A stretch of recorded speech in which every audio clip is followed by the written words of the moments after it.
Hello everybody, on se retrouve aujourd'hui pour une nouvelle vidéo sur la série Windows 10 et aujourd'hui on va parler de la personnalisation.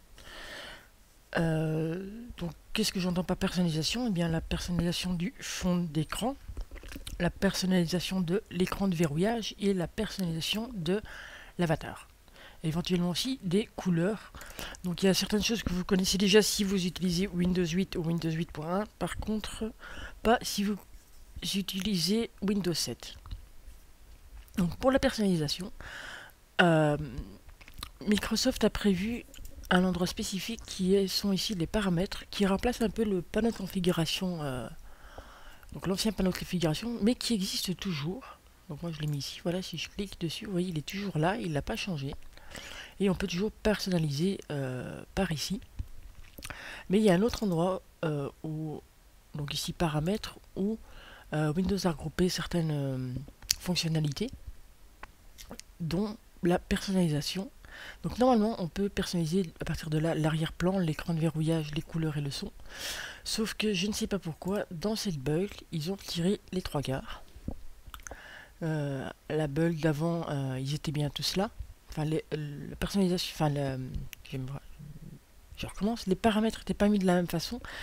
Et donc tout était regroupé. Ici c'est plus le cas, je ne sais pas pourquoi. Ils vont sans doute le remettre, enfin, j'espère, parce que c'est quand même assez sympathique comme ça, regroupé comme ça, mais bon.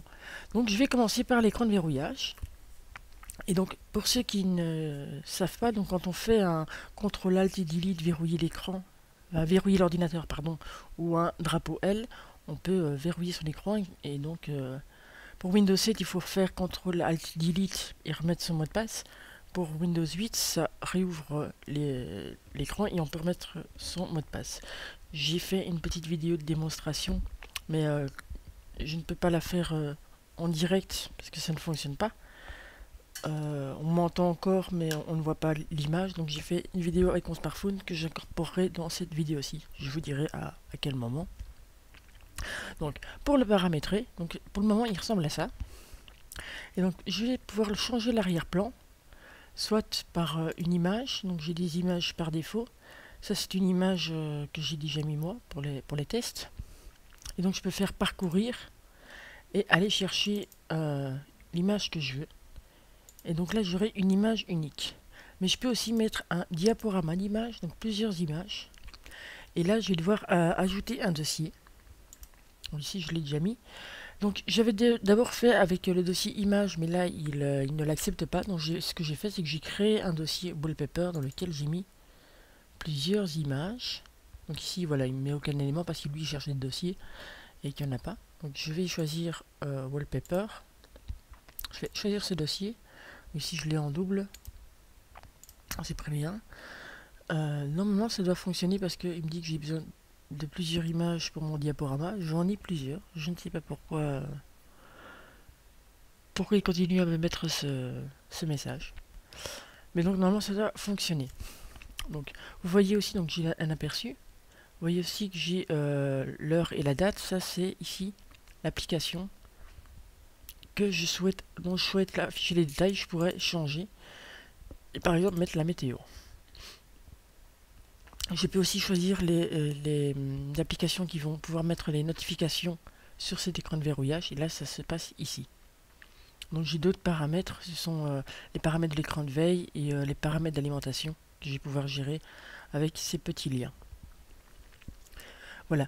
Donc maintenant, je vais, pour vous, vous verrez la vidéo que j'ai fait via mon smartphone. Et puis on se retrouve pour la suite. Donc ici, on est sur l'écran de verrouillage. Et donc vous voyez que j'ai une photo qui est différente de celle que j'avais au départ. Ici, je pense que j'ai pas de diaporama sur cette session-ci. Mais sinon, elle changerait automatiquement. Donc j'ai bien ici l'heure et la date comme j'avais prévu.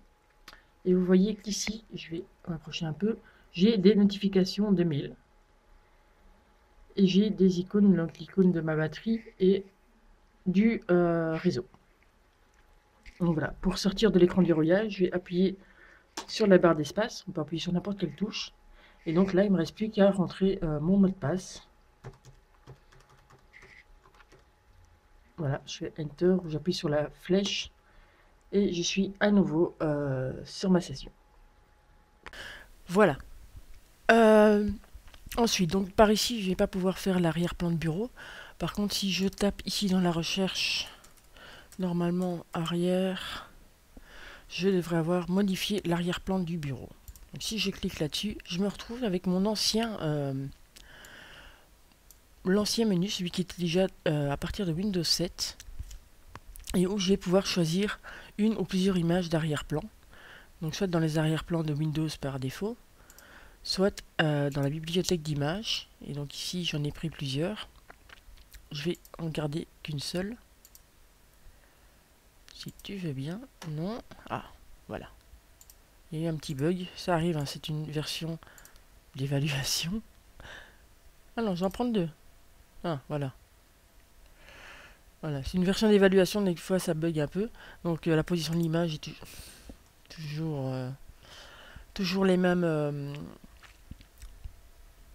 je ne sais plus, choix, on va dire, si je ne me rappelle plus les mêmes options, voilà. Et donc ici je n'en ai qu'une, donc je ne peux pas changer l'image toutes les X secondes ou minutes. Mais voilà, donc j'ai toujours les mêmes options. Je fais enregistrer, et donc si j'ai diminué celui-là, fais ça, vous voyez que mon arrière-plan a changé. Voilà pour l'arrière-plan, donc toujours aussi possibilité de le faire par ici, ainsi que la résolution de l'écran. Pour l'avatar maintenant, j'ai ici l'option compte, et quand je vais dans compte, j'ai ici la possibilité de changer l'avatar,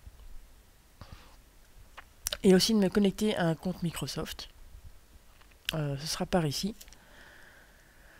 Et donc, je peux la choisir sur mon bureau ou aller créer un avatar via la caméra. Donc, si vous avez une webcam, vous pouvez directement prendre une image via la webcam ou dans les contacts. Donc, moi, je vais prendre parcourir. Je vais aller rechercher dans mes petites images ici celui-ci. Choisir une image. Voilà. Et maintenant, vous voyez que mon avatar a changé. Vous voyez ici aussi que je suis en compte local. On peut créer des comptes locaux donc sans adresse Microsoft, ou alors des comptes de domaine. Ça se passera par ici aussi. Dans une prochaine vidéo, je vous montrerai comment s'incorporer dans un domaine. Mais donc, il n'est pas forcé, puisque lorsqu'on installe Windows 10, on vous demande de vous connecter à un compte Microsoft. C'est pas obligé, hein. Je pense qu'il doit y avoir quelque part ignorer cette étape ou le faire plus tard, ou ce genre de choses qui vous permettent de ne pas devoir vous connecter avec un compte Microsoft si vous en avez pas et si vous ne voulez pas en avoir. Voilà. Les options de connexion. Donc ici moi je suis dans un domaine, donc il y a des choses que je pourrais pas faire. Mais par contre voilà, vous avez code confidentiel, ce sera un code numérique, je suppose, un mot de passe. Donc je peux changer mon mot de passe ici. Les mots de passe d'image, c'est connecté à l'aide de votre photo favorite. Je ferai ça peut-être dans une prochaine vidéo, parce que j'ai pas vraiment envie de faire ça maintenant, ni même les autres options ici. Donc je vais m'arrêter là pour ces personnalisations là. Alors on va voir maintenant comment changer ici la couleur. Donc moi je l'avais déjà changé une fois, je l'ai mis en mauve, mais donc si je tape ici couleur, je devrais avoir, voilà, modifier la couleur des bordures de votre barre des tâches et de vos fenêtres. Donc j'ai toujours toute une palette de couleurs et je vais pouvoir choisir. Donc par exemple ça, voilà.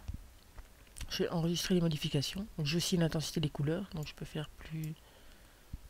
Non, ça n'a pas l'air de changer grand chose. Ah si, quand même. Ouais, c'est au niveau d'ici des fenêtres que ça va changer. Voilà, je vais le mettre comme ça. J'ai un mélangeur de couleurs aussi pour pouvoir changer un peu comme je veux. Je vais le remettre comme il était. Voilà. Je fais enregistrer et vous voyez que maintenant, au menu démarrer aussi, la couleur a changé. Qu'est-ce qu'on a d'autre? Le son, ben ça se passe toujours au même endroit aussi. Si je fais dans personnaliser, j'ai les sons de démarrage, les sons d'arrêt de Windows. Donc ça n'a pas changé par rapport à Windows 8 ou Windows 7. Et enfin l'écran de veille qui lui aussi est toujours pareil. Il y a peut-être d'autres options, je ne sais pas. Parce que moi je ne l'utilise jamais, donc je ne sais pas. Celui-là, je sais qu'il y avait déjà sur Windows 7 les photos. Donc les photos qui sont dans votre dossier images. Ou si vous allez dans paramètres, vous pourrez choisir dans quel dossier aller les chercher. Voilà, donc ça n'a absolument pas changé. Voilà, et bien c'est tout pour la personnalisation. Je ne sais pas encore ce que je vais faire pour la prochaine vidéo. Ce sera une surprise. Donc en attendant, je vous dis à bientôt. N'hésitez pas à laisser des commentaires sous la vidéo, à aller voir ma page Facebook ou à vous connecter, à vous abonner à mon compte Twitter. Allez, ciao!